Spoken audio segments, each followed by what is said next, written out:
Comment vous portez? Je vais bien, merci.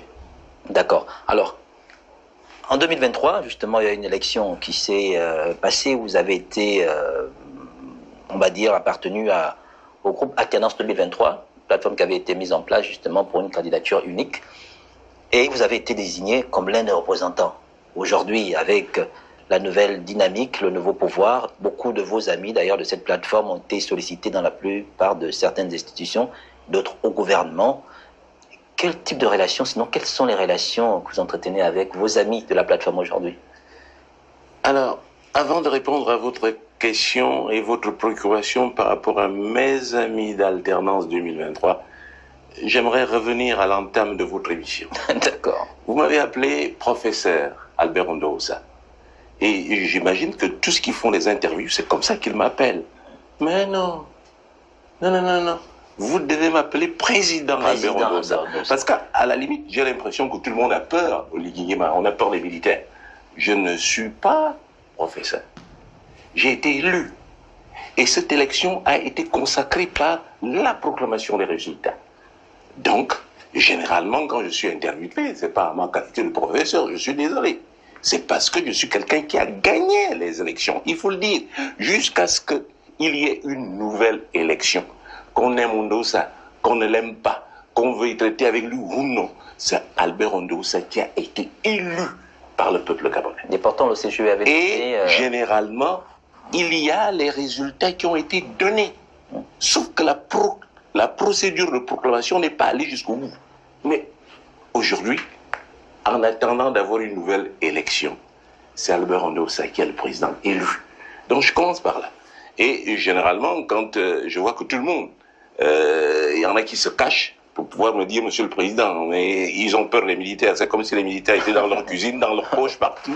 Pas nécessairement.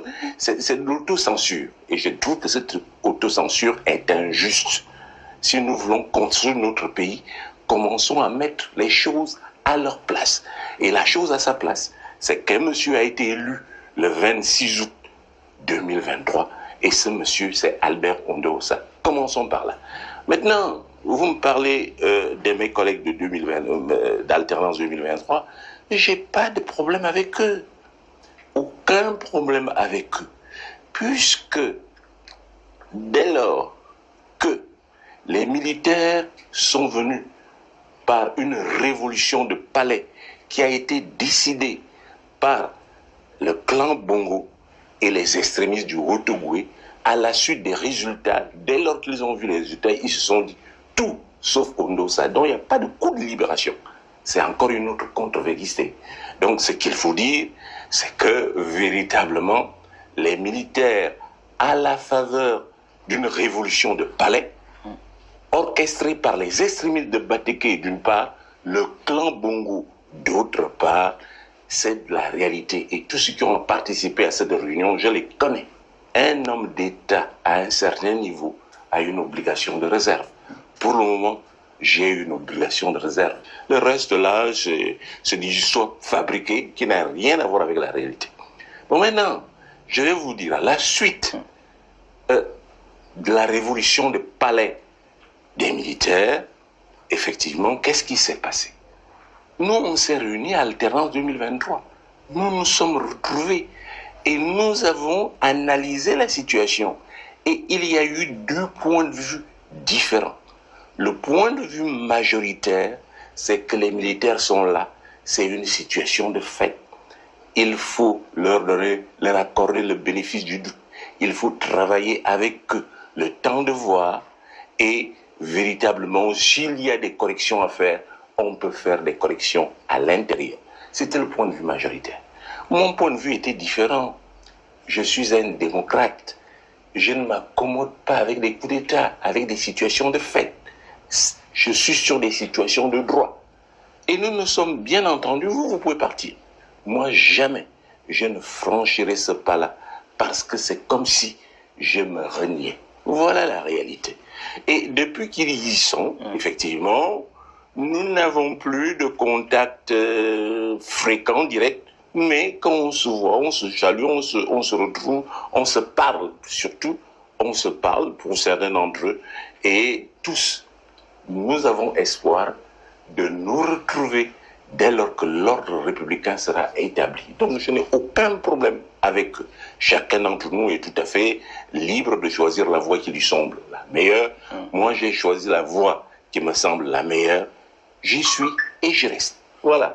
La liberté d'expression n'est pas un slogan, mais un fait. Dire ce que l'on pense en respectant les causes, c'est cela la maturité.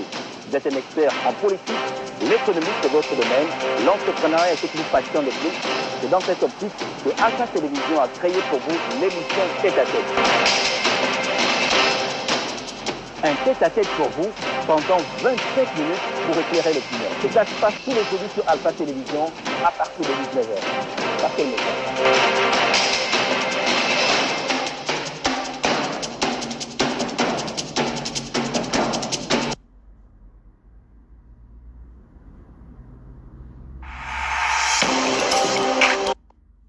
Que la prise du pouvoir au 30 août, c'est vrai que nous l'avons évoqué, était une révolution du palais. Vous maintenez cette position et encore d'ailleurs vous le dites. Une erreur de langage. Coup de libération, je ne peux pas vous écouter là-dessus. Ce n'est pas le coup de libération, c'est une révolution du palais. Coup de libération, ça a un sens. Qui on a libéré? Ben, les Gabonais, certainement de la dictature d'Ali, puisque tout à l'heure vous disiez que on ne libère pas les Gabonais au moins d'Ali Bongo, qui était presque la dictature, sinon le point abject quand même qui...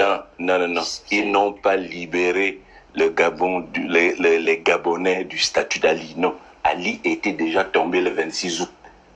Et les résultats ont été donnés le 27. Parce que les résultats sont donnés, que les extrémistes Batéké et le clan Bongo se sont retrouvés pour dire tout, sauf Ondosa. Voilà la réalité. Je n'ose pas aller plus loin. Donc, il ne faut pas m'embrouiller avec le coup de libération. C'est des expressions que moi, je n'accepte pas. Il ne faut pas amener le peuple dans des choses qui n'ont pas de sens. Coup de libération. Ils ont libéré qui? Ils n'ont pas libéré. Quel Gabon ils ont libéré? Entre la situation du 25 août et la situation actuelle, quelle est la différence? Entre une différence que c'est Ali qui est parti. Tout le clan Bongo est là. Tout le pouvoir PDG est là. Qu'est-ce qui a changé? Alors, qu'on arrête ça. Pas de coup de libération, c'est une révolution de palais où Ali était gênant pour le clan familial, le clan Bongo, où Ali était gênant pour les extrémistes Batéké qui pensent que le pouvoir leur appartient. Voilà la réalité. Le reste là, n'amenez pas ça chez moi. Alors, parce que je connais la vérité. Alors, vous connaissez la vérité. Le président de la transition est venu vous rendre visite chez vous, justement au lendemain de ce coup d'État, pour restituer, rester justement collé à vos termes. C'est des révolutions de palais. Il ne faut pas... Non. Quand vous parlerez de coup d'État et de coup de libération, quand vous serez avec lui. Mais avec moi, révolution de palais. Voilà. Alors, qu'est-ce que vous êtes dit? Moi, je ne vous dirai pas ce qu'on s'est dit. Mais je vous dirai ce que j'espérais. Ce que j'espérais, c'est qu'ils viennent pour qu'on parle du pays. À savoir, il y a quelqu'un qui a la légitimité populaire parce qu'il a été élu. Et les résultats, il les connaît parce qu'Oligui a été destinataire, effectivement, des résultats donnés par l'institution chargée d'organiser les élections. Il a le même papier que j'ai. Alors à partir de ce moment-là, moi j'espérais qu'il arrive en se disant, bien, nous avons fait ce que nous avons fait, vous avez gagné l'élection, qu'est-ce que vous pensez? Quelle marche pouvons-nous avoir ensemble pour la transition, pour qu'on passe à une nouvelle république? C'est ce que j'espère. Et je n'ai pas eu cela. On est resté, il a parlé, je l'ai écouté, mais ça n'avait rien de tout ça. C'est tout ce que je peux vous dire. Donc, voilà. Et depuis lors, j'ai les bras ouverts, je l'attends. Effectivement, et j'attends. Je sais qu'à un moment ou à un autre, il a cogné le mur, il a le dos au mur, il viendra. S'il pense à la République, il viendra. Est-ce qu'entre-temps, vous appelez quand même avec... non, on ne s'appelle pas, on s'est vu 3 fois, on s'est vu chez moi, on s'est vu à la présidence de la République et on s'est vu à OIM. On ne s'appelle pas, non. Est-ce que c'est pour autant que vous appelez on va dire, à une sorte de nouveau dialogue? Non, encore dans l'erreur. Ce n'est pas un nouveau dialogue. Ce qu'il y a eu, c'est un monologue. Il a appelé ces gens, des copains et des coquins qui sont d'accord avec lui. Ce n'est pas un dialogue. Un dialogue, pour qu'il y ait dialogue, il faut qu'il y ait les protagonistes. D'un côté, Oligui Nguema, de l'autre côté, Ondosa. À partir de ce moment-là, on parle de quoi? Pas de nos situations basses et personnelles, mais de la République, de l'avenir de nos enfants et de nos petits-enfants. Voilà l'enjeu. Donc ce n'est pas un nouveau dialogue, non. Ce qu'il a fait, ce n'est pas un dialogue, c'est un monologue. Tout le monde le reconnaît. Le monde entier le connaît. Donc pratiquement, le Gabon, c'est une quantité infinitésimale dans le monde. Vous prenez tous les Gabonais, vous mettez dans la ville de Douala. Tous les Gabonais dans la ville de Yaoundé.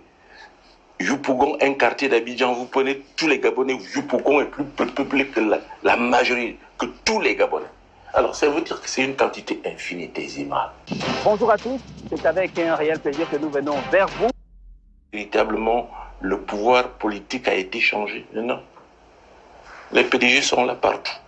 Le CTRI est partout, c'est le PDG BIST, ils sont partout. Et ce qui vient de se passer avec la réunion, le PDG et le soutien, c'est exactement les mêmes choses.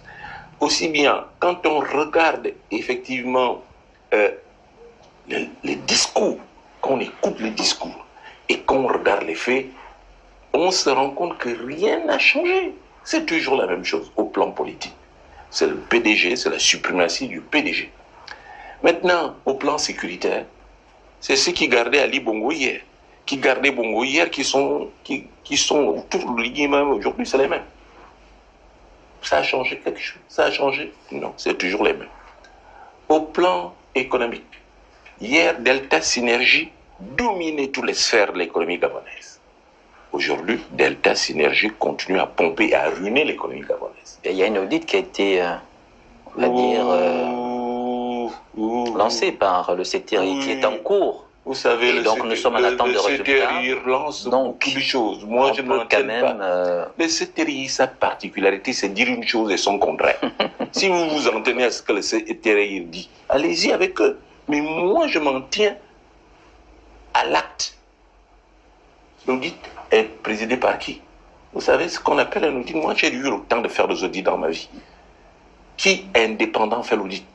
Il a commencé depuis quand? Elle porte sur quoi? Quels en sont les résultats? Ils ont déclaré l'audit quand? L'audit dure combien de temps? 100 ans? 1 an d'audit? Alors donc, véritablement, monsieur, revenons à la réalité. Donc, quand vous prenez, ça c'est sur le plan économique, quand vous prenez le plan social, c'est toujours les mêmes situations hier. Quelle situation du Gabonais s'est améliorée depuis 1 an qu'ils sont là? J'ajoute, pour terminer sur ce point, que la Côte d'Ivoire, 25 millions d'habitants, ils seront bientôt à 30 millions. Ils ont fait une transition en 9 mois.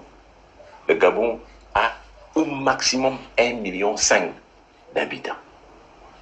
Alors, on ne sait pas, la fin de la transition, c'est quand? C'est août 2025. Hein. Oui, ça c'est ce qui est dit. Qu'est-ce qui est fait? Les élections présidentielles. Vous parlez de l'élection présidentielle, vous en parlez. Mais l'élection, ce n'est pas la parole. Une élection s'accompagne d'un recensement administratif. Il a eu lieu.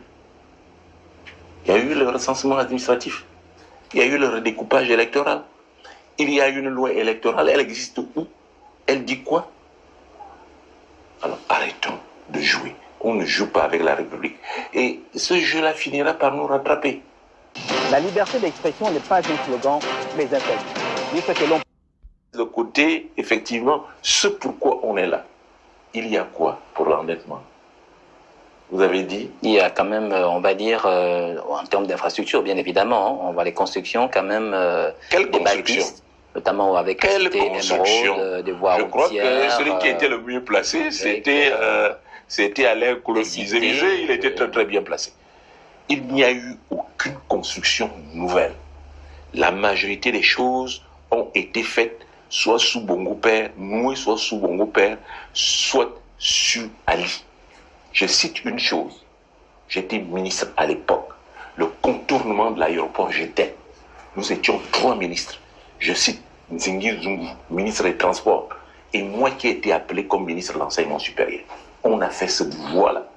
Le projet date de Bongo Père. J'étais au gouvernement à l'époque. Donc on ne nous raconte pas des histoires. Aller inaugurer les ronds-points, c'est ça ce qu'ils ont fait. Et deuxièmement, où trouve-t-il l'argent pour financer ces travaux? C'est financé par qui? Parce qu'il ne s'agit pas qu'on voit les choses pousser. Et par l'État gabonais, par le CTRI en même temps. Le CTRI a de l'argent.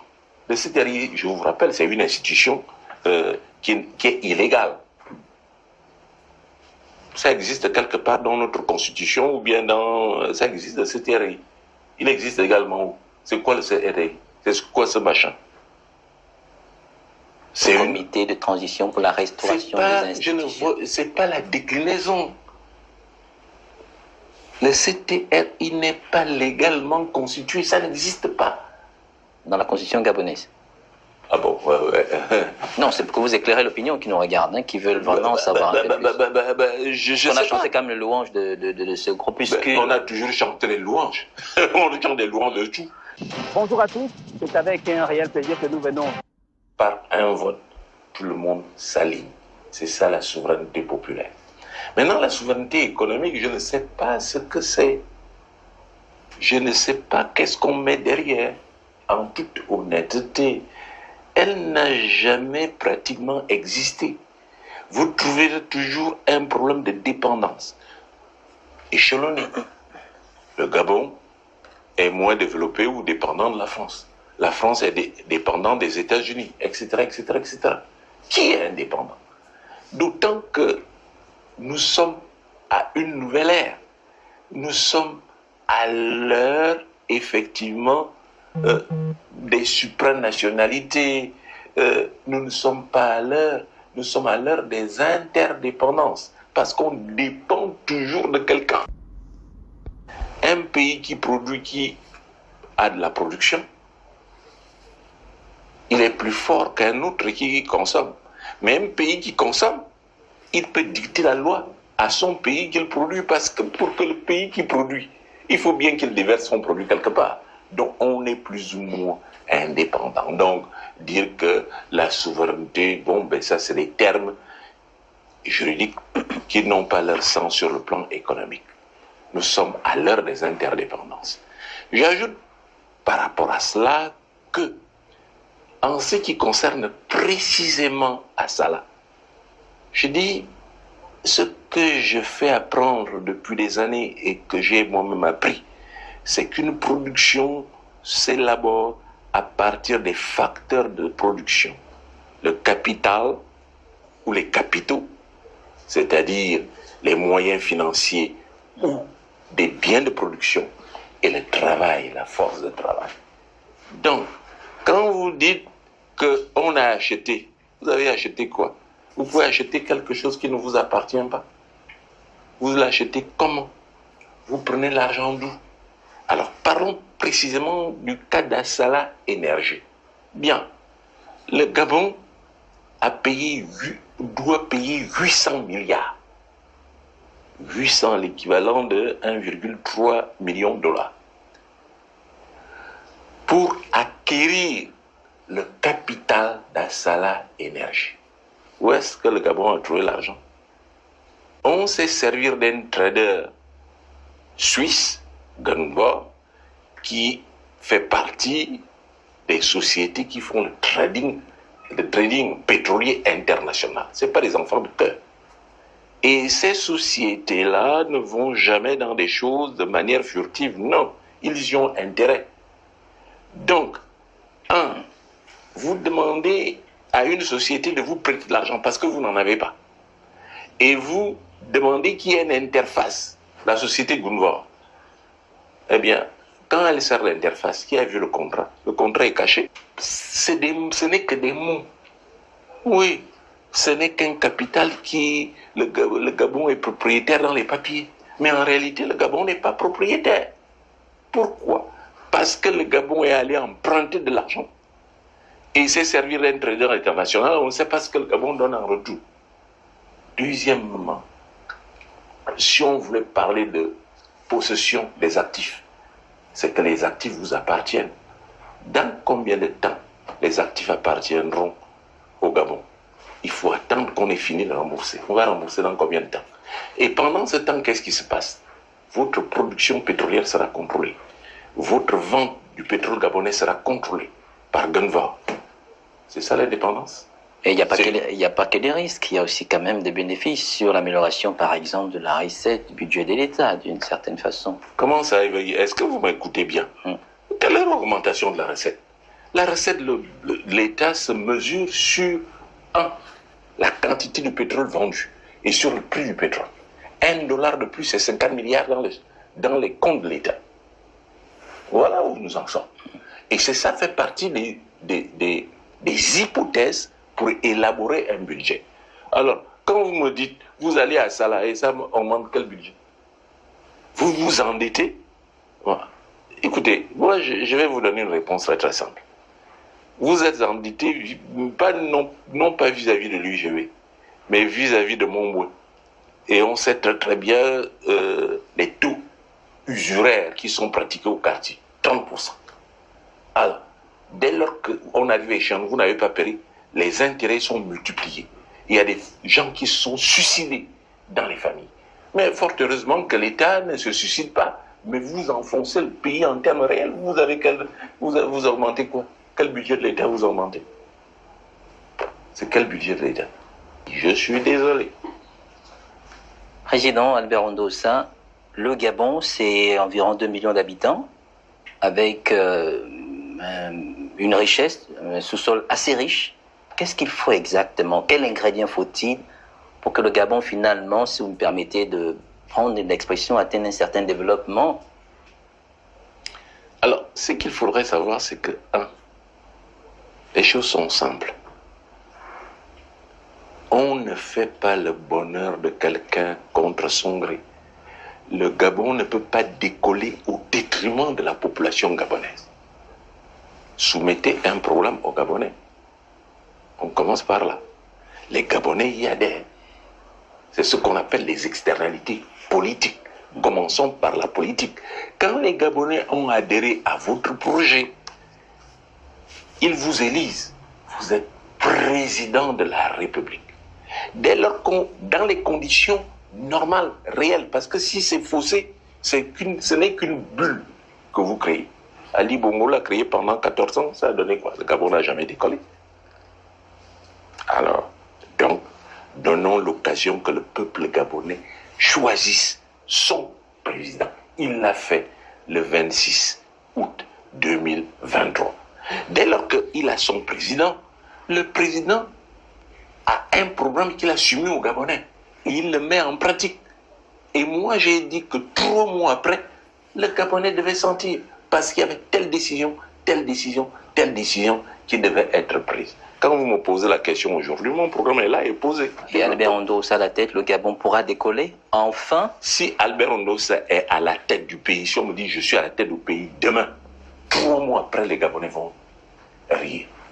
Ça, c'est moi qui le dis. Et c'est l'engagement que j'ai pris. Parce que je sais ce que je vais faire pour que 3 mois après, les Gabonais commencent à rire.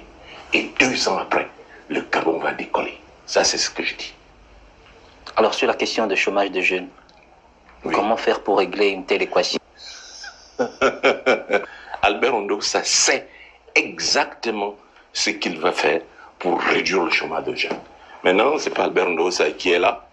Est-ce que vous pensez quand même qu'avec le fait qu'on ait offert aux Gabonais au moins 400 taxis, ça peut être des mesures en termes de solutions pour essayer de pallier, puisque notre fonction publique ne peut plus recruter au-delà justement de la norme conventionnelle. Avec ces petits métiers, quand même, ça peut permettre de soulager plus ou moins. Le seul métier que vous avez trouvé, c'est les taxis. Le seul petit métier que vous avez trouvé, c'est les taxis. C'est un parmi tant d'autres. Et le tant d'autres, c'est quoi? Pour le moment, c'est les taxis. Et un taxi, ça nourrit qui? C'est pour faire quoi? Il y a quelle population à Libreville? Quelle étude de faisabilité a été faite? Quelle est la demande en matière de transport? Les taxis nourrissent qui? Vous avez déjà exploité un taxi? Exploiter un taxi, vous vous rendez compte que ça ne marche que si vous-même vous êtes chauffeur et vous couvrez à peine vos frais fixes. Puisque vous avez le coût de carburant qui est l'un des plus élevés d'Afrique. Avec ça, vous circulez comme combien de temps? Deuxièmement, l'économie du don n'existe pas. Économie du don, on fait don. Ça, c'est le pédigisme à l'état pur. On ne fait pas don. Non. C'est des Gabonais, c'est un acte volontariste qui ont envie de rentrer dans ce secteur. Ils y rentrent parce que le secteur dégage des profits, des bénéfices. Et ils y rentrent de manière délibérée. La seule chose qu'on fait, c'est qu'on les oriente, on les soutient. L'État peut servir d'aval, eux-mêmes ils vont en banque demander crédit. Lorsque l'État peut servir d'aval, à partir de ce moment-là, ce n'est pas tout le monde qui va faire des taxis parce qu'il n'y a rien d'autre à faire, non. Celui qui fait le taxi, il a sa fonction objective et il sait, en fonction de l'étude de faisabilité qui a été faite, quelle est la rentabilité du secteur. Or, il ne s'agit pas de ça. Bonjour à tous, c'est avec un réel plaisir que nous venons vers vous. Devenir politique Londosa. Si on fait oye soutien et on se dit, ah, c'est le PDG qui dirige le pays, là, on ne sait pas où va se retrouver Londosa. L'avenir du Londosa n'est pas dans le PDG. Donc, si on regarde ça avec les yeux du PDG, Londosa n'a aucun avenir. Si on regarde ça avec les yeux du CTRI, ouais, c'est Oligui qui est là. Allez, on fait les ponts à gauche, on fait ceci à gauche, on est là, on est là, on est là. Ça n'a pas d'avenir. Mais si on pense à l'avenir de notre pays, on pense aux Gabonais et on regarde les aspirations profondes des Gabonais, Ondosa a été élu. Donc il a ce ton avenir. Aurez-vous été plébiscité sans justement l'appartenance à cette plateforme Alternance 2023? Alors, est-ce que j'aurais été plébiscité? Ça, c'est également une question très, très intéressante. Mais comme toutes les questions qui sont proches du CTRI, c'est des questions qui sont un tout petit peu vicieuses. Enfin, disons, ouais, le terme est un peu fort, mais comme cela. Mais essayons de répondre objectivement à cette question. J'y réponds en deux temps, en posant des questions. Après, je donnerai une réponse finale. Ondosa, dans Alternance 2023, n'était pas le plus